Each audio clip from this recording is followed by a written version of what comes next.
बिमला के 3 बेटे हैं। इस वजह से बिमला मन ही मन बहुत खुश है।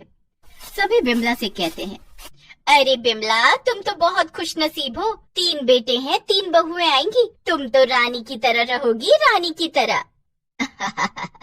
हाँ, खुश नसीब तो मैं हूँ। तीनों भाइयों में प्यार भी बहुत है, सभी मिलजुल कर रहेंगे।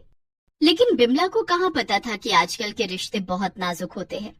थोड़ा सा धक्का लगने से ही सब कुछ बिखर जाता है। बिमला के तीनों बेटों की नौकरी लग गई और बिमला ने बहुत उम्मीद से तीनों लड़कों की शादी करवा दी। शादी के बाद वाले दिन से ही तीनों बहुओं में झगड़ा शुरू हो गया। बड़ी बहू सीमा बाकी दोनों से कहने लगी, इस घर की बड़ी बहू मैं हूँ, इसीलिए मैं सिर्फ खाना बनाऊंगी, घर के बाकी काम तुम दोनों करोगे। बहुत चालाक हो तुम दीदी, बस एक ही जगह पर खड़ी खड़ी खाना बनाना चाहती हो और हमसे सारा काम करवाना चाहती हो। हम क्यों करें बाकी सारा काम? मुझे नहीं करना, मैं भी इस घर की छोटी बहू हूँ, मैं नहीं कर सकती कोई काम वाम। तीनों चिल्ला चिल्ला कर झगड़ने लगी। बिमला ने कहा, अरे बहू, क्या हुआ? तुम लोग चिल्ला क्यों रहे हो? शांति से भी तो बात कर सकती हो। 4 लोग सुनेंगे तो क्या कहेंगे?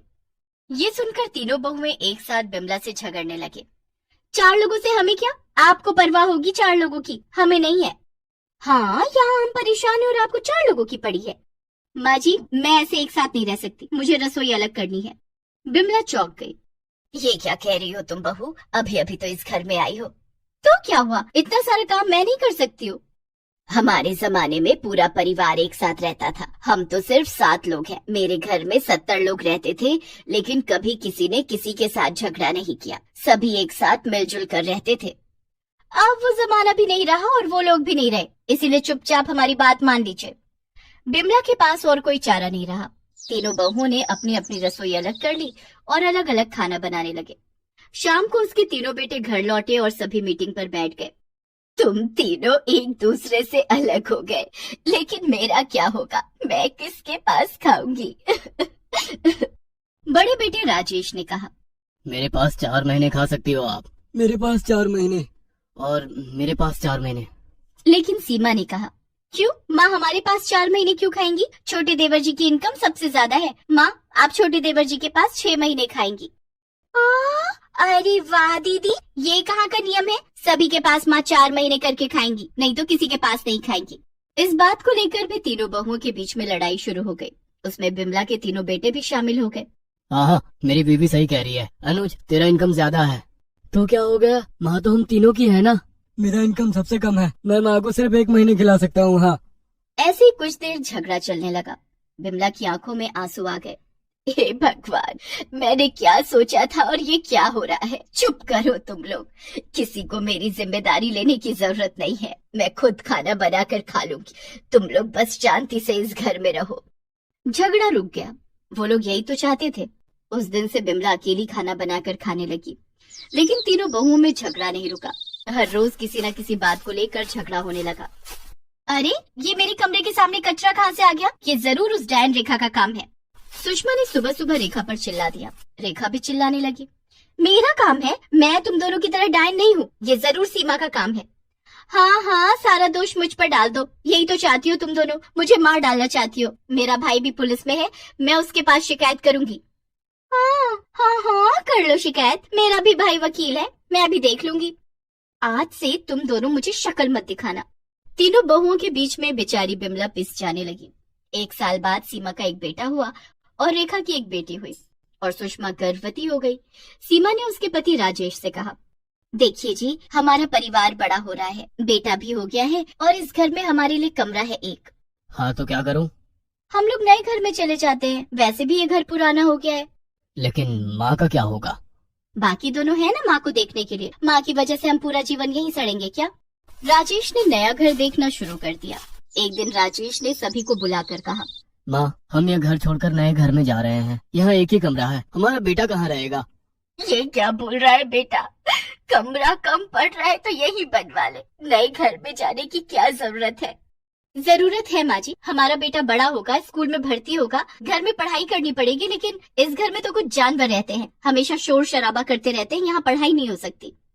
ऐसी माँ की बच्ची, तूने जानवर किसको बोला? तू जानवर, तेरे घर वाले जानवर। तुम सब नरक के कीड़े हो, मैं भी ये घर छोड़कर चली जाऊंगी। हाँ जी सुनिए, आप भी नया घर ढूंढिए। मत जाओ तुम लोग, मैं यहाँ अकेली क्या करूंगी। भले ही तुम लोग एक दूसरे से अलग रहते हो, अलग खाना बनाते हो, लेकिन मैं मेरे बेटों के पास तो रहती हूँ ना। दिन में एक बार ही सही, लेकिन उन्हें देख तो पाती हूँ ना। अकेले इस घर में मेरा दम घुट जाएगा। नहीं माँ, रेखा ठीक कह रही है। मैं अभी इस घर में नहीं रहना चाहता हूँ। तो तुम लोग माँ को मेरे कंधे पर बैठाकर भागना चाहते हो? मैं ये होने नहीं दूंगा। मैं भी चला जाऊंगा यहाँ से। वैसे भी मैं तुम दोनों से ज्यादा कमाता हूँ। और इस तरह तीनों घर छोड़कर अपने अपने नए घर में चले गए। बिमला अकेली रह गई यहाँ। जिस परिवार को वो मजबूत समझती थी, वो परिवार ऐसे कांच की तरह बिखर जाएगा, ये उसने सपने में भी नहीं सोचा था। जिस परिवार को लेकर उसके मन में गर्व था, अहंकार था, वही परिवार टूटकर चूर चूर हो गया। अब रोने के अलावा बिमला कुछ भी नहीं कर सकती थी। हे भगवान, क्या फायदा हुआ 3 बेटे होने का। तीनों मुझे छोड़कर चले गए। अब मैं अकेली यहाँ पर क्या करूं? मैं बूढ़ी हो चुकी हूँ, ठीक से देख भी नहीं पाती। हे भगवान, मुझे उठा ले। बाहर अचानक से बारिश शुरू हो गई और अंदर बिमला की आंखों से बारिश की बूंदें टपकने लगी। बिमला को लगा जैसे कि कुछ अनर्थ होने वाला है। रात को बिना कुछ खाए वो सो गई। उधर उसके तीनों बेटे अपने अपने नए घरों में आराम से सोए हुए थे, लेकिन देर रात को तीनों ने एक ही सपना देखा। उन्होंने देखा कि वो लोग अपनी माँ की अर्थी को उठाकर रोते हुए शमशान की ओर जा रहे थे। तीनों की नींद टूट गई। माँ, कहाँ है मेरी माँ? ये मैंने क्या देखा?